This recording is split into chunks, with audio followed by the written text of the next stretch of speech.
What's going on YouTube? It's your boy Cat Life here, bringing another Yu-Gi-Oh! Master Duel video, and today we are going to be playing some Limit 1 Festival, and I decided to go ahead and combine myself some heroes with some Despia. I know it's a little weird, but when you don't have a full hero deck, you got to do what you can, man. Heroes are expensive. But anyways, I used this deck to go ahead and climb through the whole festival today alone on my alt account. So this deck was really super good, as I was just able to go ahead and play past a lot of different things. But anyways, this is what we have. I'll have the deck list listed in the description below. If you guys enjoyed the video, do not forget to go ahead and comment, like, and subscribe. I would really appreciate it. You guys are absolutely killing it. I'm glad that you guys did like the viewer duels that we did upload yesterday. So hopefully you guys like this one as well. But anyways, thank you all for watching. I appreciate every single one of you. Enjoy the video. Okay, so for our first duel, I'm telling you, this is probably one of the best duels I had, showing off what this deck can do, because of the fact that I just seem to have everything in my hand. And on top of that, I personally just don't know what this guy was doing with his deck. But he does summon out the Striker Dragon. Now, I've been seeing this build a lot, but they always end up on the fusion. So for some reason, he actually ends up just ending on the Exceed monster. So I guess he doesn't have the fusion one. So I guess cheap alternative. But honestly, this card is not going to be too useful for him. We are going to activate ourselves a D-Force. Now with D-Force, this card is really good, especially when you have Plasma on the field, because that's when it becomes useful. But I am going to go ahead and fuse Liquid Soldier with our other Destiny hero. And then from there, with Denier, I'm going to be able to go ahead and grab a card. I toss out the Ash Blossom, as I don't think I need it. Then I toss out the Tragedy. Now with Tragedy going to the graveyard and we summon out Jester, we can actually go ahead and get a nice looking play going off here. So we do grab ourselves the Despia Theater, and then from Tragedy, we can grab ourselves a Dramaturge. Now, thanks to that, I'm going to go ahead and activate the power of Theater to go ahead and summon out a Masquerade Blazing Dragon. But that card is not going to be here for too long, as now it's time to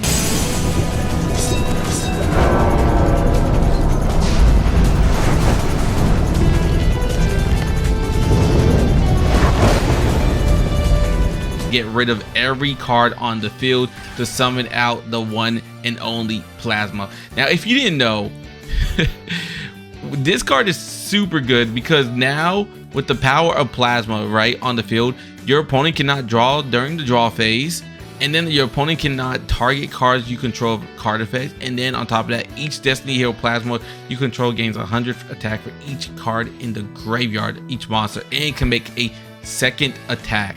So this is actually going to set up ourselves for the OTK, and because of the fact that our opponent has a monster from the extra deck on the field, we can summon out the Masquerade Blazing Dragon. And now, thanks to the power of Absolute Zero, that card does get destroyed, and now we can summon out Denier thanks to his ability. Now we're going to activate Mass Change to summon out ourselves a Dark Law, and from here we're just going to go on the all offensive of the attack. So as you can see, we bring him down to 100, but because Plasma can make a second attack, we are able to OTK. And man, when I tell you, this deck is super fun. I really like that I can play this deck in the Limit 1, because I don't have all the cards for heroes. But yeah, on to the next one. All right, so we are going to be starting first, and we're going to start off with Rhoda. With Rhoda, I'm going to grab ourselves a Shadow Mist. Shadow Mist is then going to be summoned by our hero Solid Soldier, which is going to allow us to grab ourselves a Mass Change. And now from there, I'm going to put two cards face down, one being Imperm and Mass Change. Now the reason I did this is I want to at least set up for a Dark Law play, since we really didn't have too much of a good opening hand. But it looks like our opponent is actually going to be playing some Noah Arcs, which is able to go ahead and grab our cards. And as you can see, he summons out his first one and then goes into the upgradable one, which is able to go ahead and grab one of our special summon cards. I'm actually going to imperm it though to go ahead and negate that. So now by negating the silent on our dark, we are able to at least keep our Mass Law on the field. they are going to activate a Cyber Emergency, which is going to trigger our Dark Law effect. So we're able to actually go ahead and banish a card, and it looks like we end up banishing their Cyber Dragon Veer, and I'm pretty sure that's the card they were actually grabbing, so we got super lucky. They do destroy our Dark Law though, but now we do draw into a Celestial, so I'm gonna activate Stratos, grab myself a Vision Hero Faris. I'm gonna use Faris' ability to send Celestial to the grave to grab ourselves the Vision Hero Increase. Activate Increase's abilities to summon out Increase onto the field and then get ourselves a Vyon. Now by sending Dasher into the grave, I can go ahead and banish the virus to grab ourselves a Poly. From there, I'm gonna go into extra Hero Crusader, and then I'm gonna go ahead and summon out our Dasher from the graveyard, and then use Crusader's ability to go ahead and tribute to grab ourselves a Liquid Soldier. And now I'm gonna activate Polymerization, fusing all three of our monsters to make Hero Trinity.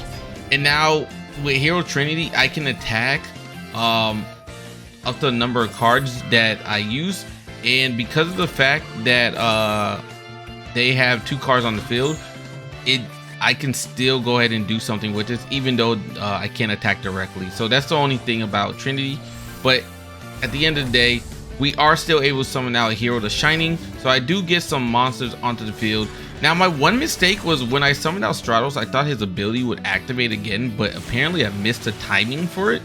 So unfortunate that we wasn't able to do that, but we are able to attack with Trinity to go ahead and destroy as much cards as we can on the field, which is going to lead us to be able to directly attack with not only Crusader but also with the Shining Hero. So I put 2 cards face down, one being Branded Opening and one being Forbidden Droplet. So right now we're in a really good spot. Unfortunately, we wasn't able to OTK though. They do summon out the Cyber Dragon Core. I'm actually going to send Stratos to the graveyard to go ahead and negate that, as right now I don't think Stratos is too much needed, which is going to stop him from being able to do whatever play he wants. He does, however, summon out Mega Fleet, which from there he can go into Cyber Dragon Sieger, which can go ahead and basically increase his attack to go ahead and destroy us, but we won't take battle damage. So now I do grab ourselves a Liquid Soldier. The Liquid Soldier is going to be useful because now I can activate ourselves a Branded Opening to summon out ourselves the Aluber, and then from there we're going to go ahead and grab ourselves the Despia of Theater. And now that it's our turn, we do grab ourselves a Regeki, and once again guys, remember we cannot attack with Trinity directly, so which is super unfortunate. So I'm actually just going to go ahead and summon out Alistair the Invoker, and then from there I'm gonna go ahead and I was gonna go ahead and fuse, but you know, they didn't want to see it, so they ended up just scooping. On to the next one. This time we are going second, and I will say this, one thing about playing heroes is that you do have access to Destiny Hero Phoenix Enforcer, which a lot of people don't expect you to have because you can't use Verte. So it actually does end up coming in clutch, as you're going to be seeing. But anyways, our opponent is playing some Striker Dragons with the Noctovision Dragon, and he's gonna then go ahead and grab his Field Spell. His Field Spell is then going to allow him to go ahead and basically make some plays. But first he summons out Warlord Furious Dragon, which I've never even seen this card. This card is pretty cool. It's kind of like a DPE, but a little worse. But anyways, it is our turn. We are going to go ahead and just I believe we just end our turn immediately, and then for some reason he does not attack us, and I'm not sure why. But now that we did draw into something, I am able to go ahead and activate Theater, and luckily that DPE is a level 8 because that allows us to summon out summon out DPE. We're gonna activate DPE's ability, destroy the back row, and it happens to be a magic cylinder. I expected to be something just because of the fact that lately I've been seeing a whole bunch of magic cylinders in Limit 1, so you know, yeah. But anyways, we do get off ourselves a Dark Law, and then I bring back DPE. Now the reason I summoned out Dark Law first is that now I can go ahead and get this card to be banished. So I'm gonna go ahead and pop the Warlord, so it does get banished. And now what they're going to do is summon out their Exploder Rocket Dragon, and then summon out another card to go ahead and go into Degenier's Dragon. Now, this was the end play. Honestly, I just don't think they have anything. So here comes back DPE. We do draw onto a Imperm, which is going to be helpful as well. And then from there, I'm just going to go ahead and destroy that as well, just in case, because I really don't know what they have. And we're just going to attack directly with Dark Law.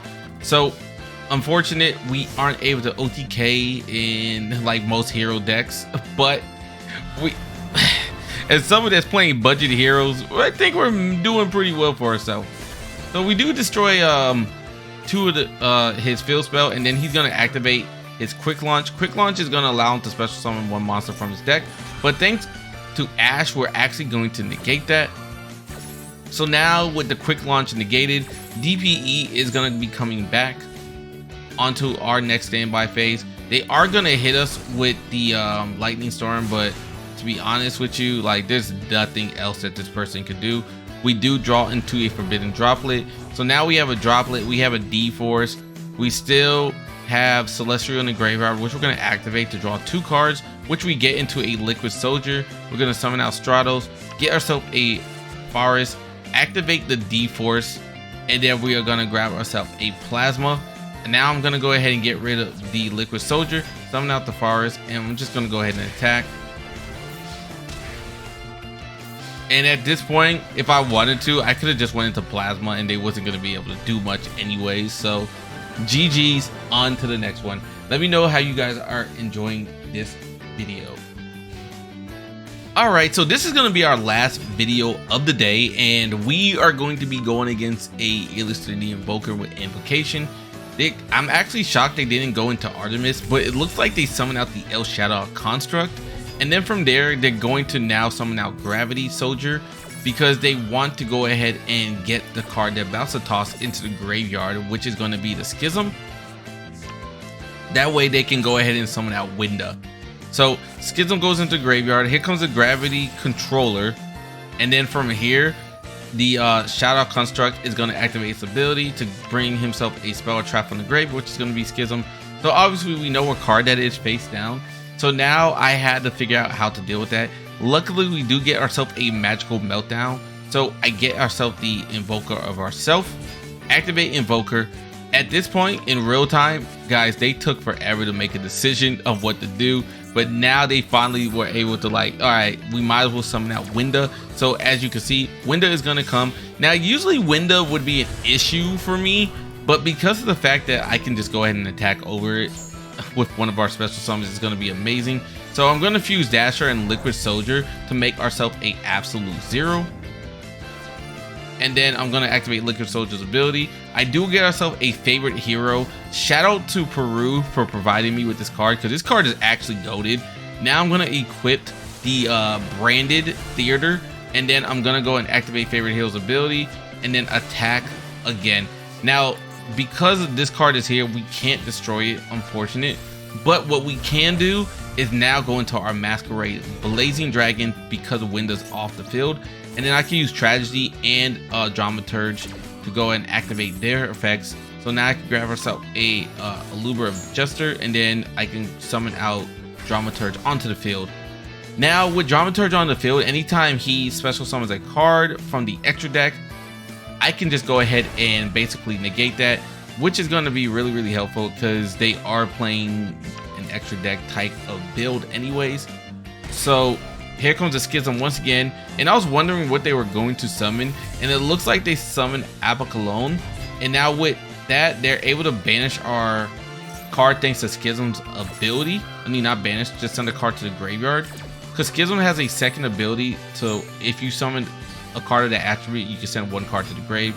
So now he's going to go ahead and summon out the Apocalypse. I probably would have sent the Dramaturge to the grave, to be honest with you, because then at least you would not have been negated there, and then you could have probably just destroyed the Masquerade Dragon anyways with the Apocalypse. So little odd that's what they decided to do instead, but it is what it is. Anyways, they are going to activate the Invoke Macabre to negate. But here was a funny part, right? They So they activated Apicalone's ability, and then they went ahead and chained Invoke Macabre to try to negate Absolute Zero. It was a little weird. So he actually just ends up scooping as he negates his own card, which wipes his own field. Yeah, exactly. As you guys can see, even after rewatching this replay of me doing this, I'm still confused on what his thought process was. But man, Yu-Gi-Oh players really do not read and they don't understand their own chains. But anyways, thank you all for tuning in. I hope you guys enjoyed the video. One day I will have a full hero build and then we can go and make hero decks together. But till then, I'm signing out. See ya.